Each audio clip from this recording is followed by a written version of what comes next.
Hello! Thank you for joining me today. My name is Stewart. I'm the Naturalist at Maumee Bay State Park, and today for our winter hike series, I'm going to be a little west of Maumee Bay at Mary Jane Thurston State Park. Many of you may have not visited this park before. I highly recommend it, and we're going to be taking a little winter hike here.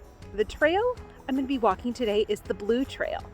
The Blue Trail parking lot is located in the lodge parking lot, and it has a very scenic view of the Maumee River. And what we're going to do to get started is I'm going to show you what the trailhead looks like, and we're going to go on a hike. And today's hike will be a nice, easy hike. I highly recommend it. It's a really good family hike. It's only going to be about 1.2 miles, so it's not a super long hike by any means. You get some really good views, and it's mostly flat. We do have a little bit of a hill, but we are in glaciated Northwest Ohio, so we don't have a lot of elevation to have to worry about.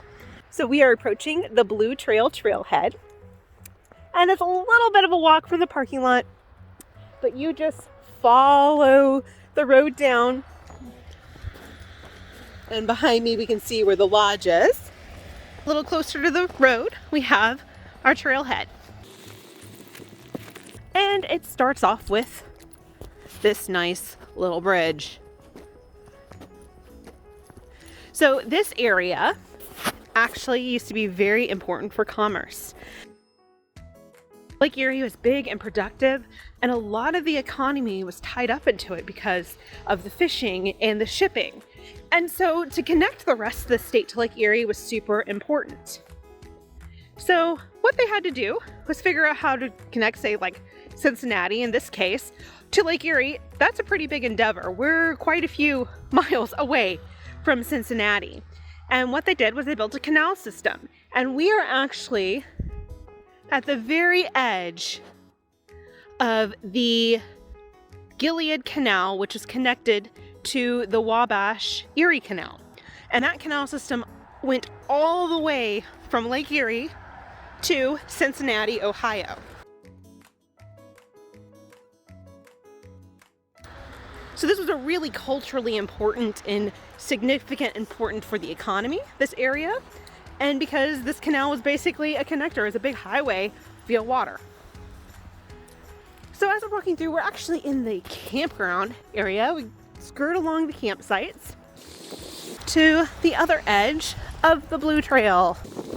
So it starts off as a really easy, flat, open trail, and we're actually going to get a little bit more wooded as we continue on. So the Blue Trail starts off by skirting the road, but quickly we'll go into the wooded area.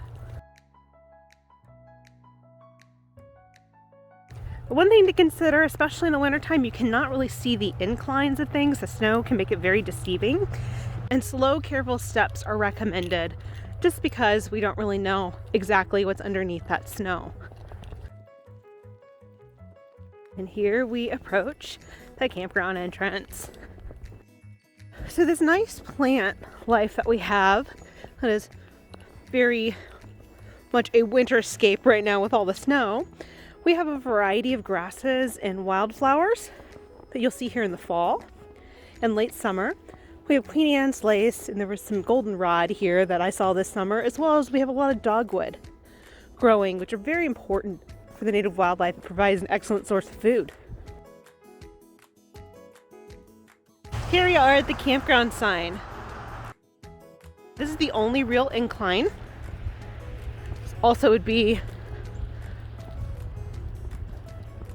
This is a sledding hill as well, so just take that in consideration when you're walking over it. We do have to go a little bit out of the way to get to our Blue Trail over there, as this is a fairly steep sledding hill.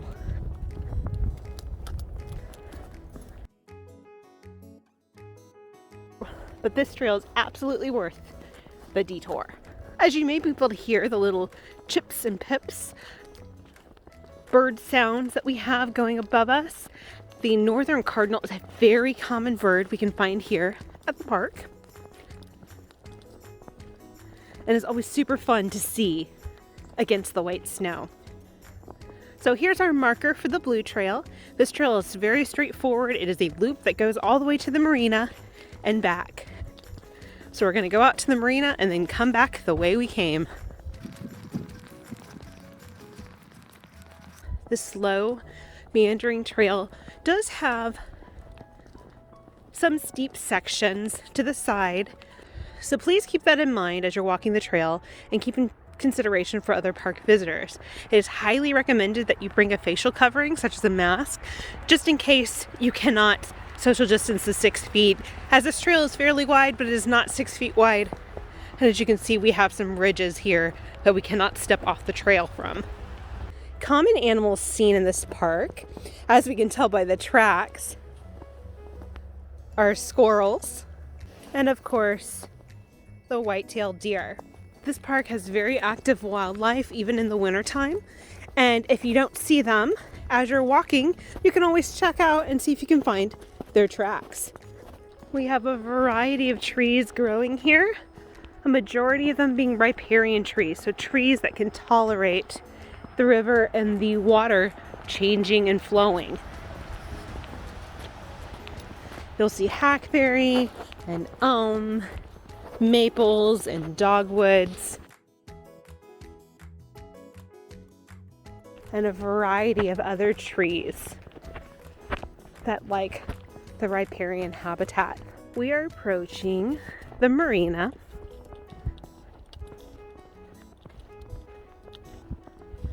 So this is the Mary Jane Thurston Marina. To our right, we have the Marina Overlook Trail. It is just an in and out, about 1/10 of a mile long trail.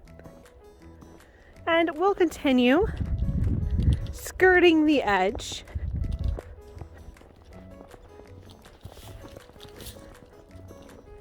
of the marina here and enjoying the nice icy wintry views. Waterfowl are commonly seen here, with Canada geese being the most common. However, keep your eyes out for bald eagles. Bald eagles love to eat fish, and nothing better to be at than the Maumee River before it's iced over, looking for fish and food. So we continue down. We'll be connecting to the marina sidewalk, be making a nice big loop around, and head out the way we came.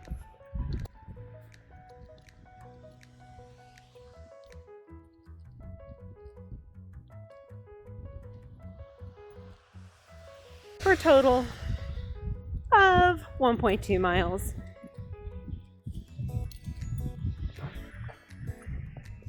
As you can see, the sidewalk is straight ahead. This is the only ADA accessible part of the trail, the marina. However, it is a really great view if you cannot do the whole entire trail.